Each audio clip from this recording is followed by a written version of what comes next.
Hi, and welcome to the Home Video Emporium.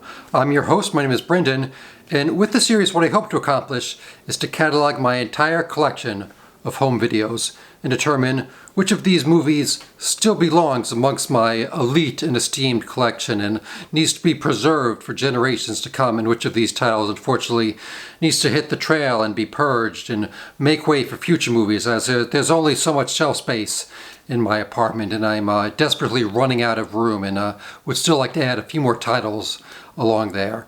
The goal I set out is to get rid of at least 30 to 50 movies by the end of the series.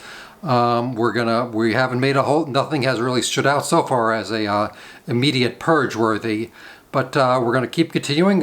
Some of these may still be good movies, but perhaps their time has come.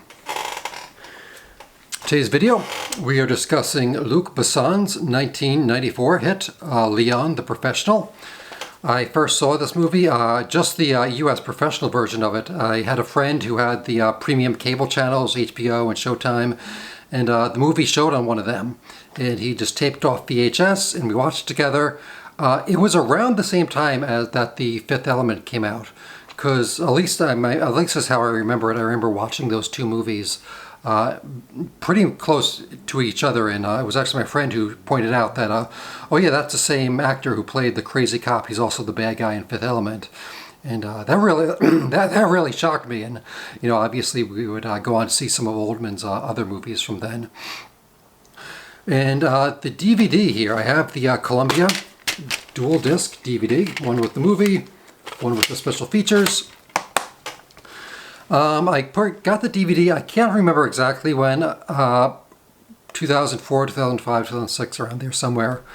It was, I'm thinking like this was just like a Walmart purchase.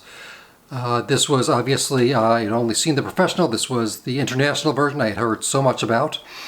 And I remember, you know, watching this the first time.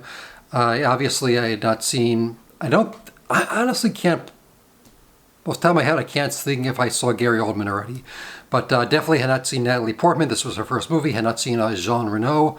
I might have seen Danny Aiello in some things, but for the first time, you know, these were all new actors to me. It was, you know, it seems like it's going to be this action-packed thing, but it has this really unusual romance angle to it by a grown adult man and a preteen, basically preteen woman. And so special features on this. Actually, this is why I really need to take notes, and I'll write this down.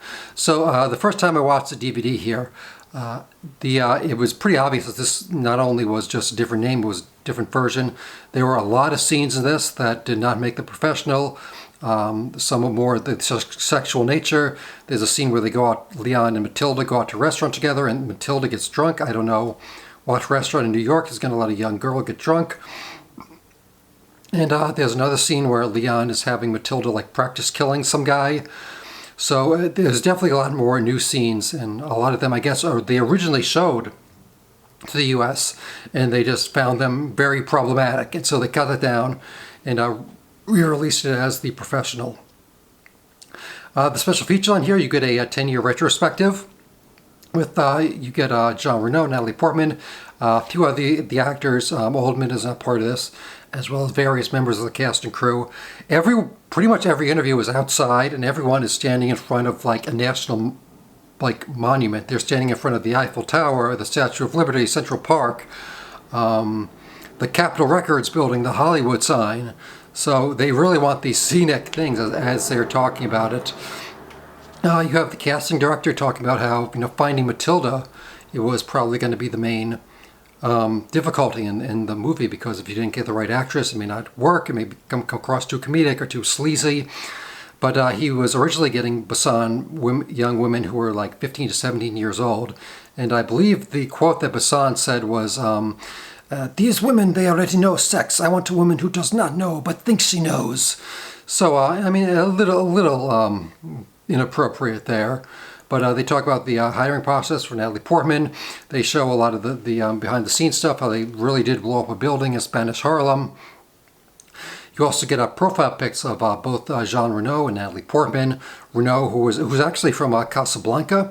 did military duty that was brought him to France, and he started acting. He did a lot of kind of tough guy roles.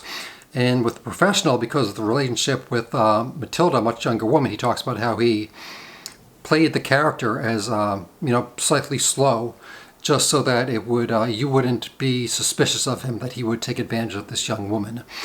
They talk about Natalie Portman, who she was very young at the time, but she really liked the script, and how her parents, requested a lot of changes need to be made to protect her. They didn't want her actually smoking. They had to have the cigarette be kept far away from her. That she had to quit it. Some other things. What does she talk about? She talks about how, I can't remember, but wow, and I only just rewatched this recently. But anyway, I do think this is the special features are very good. I think the movie is really good.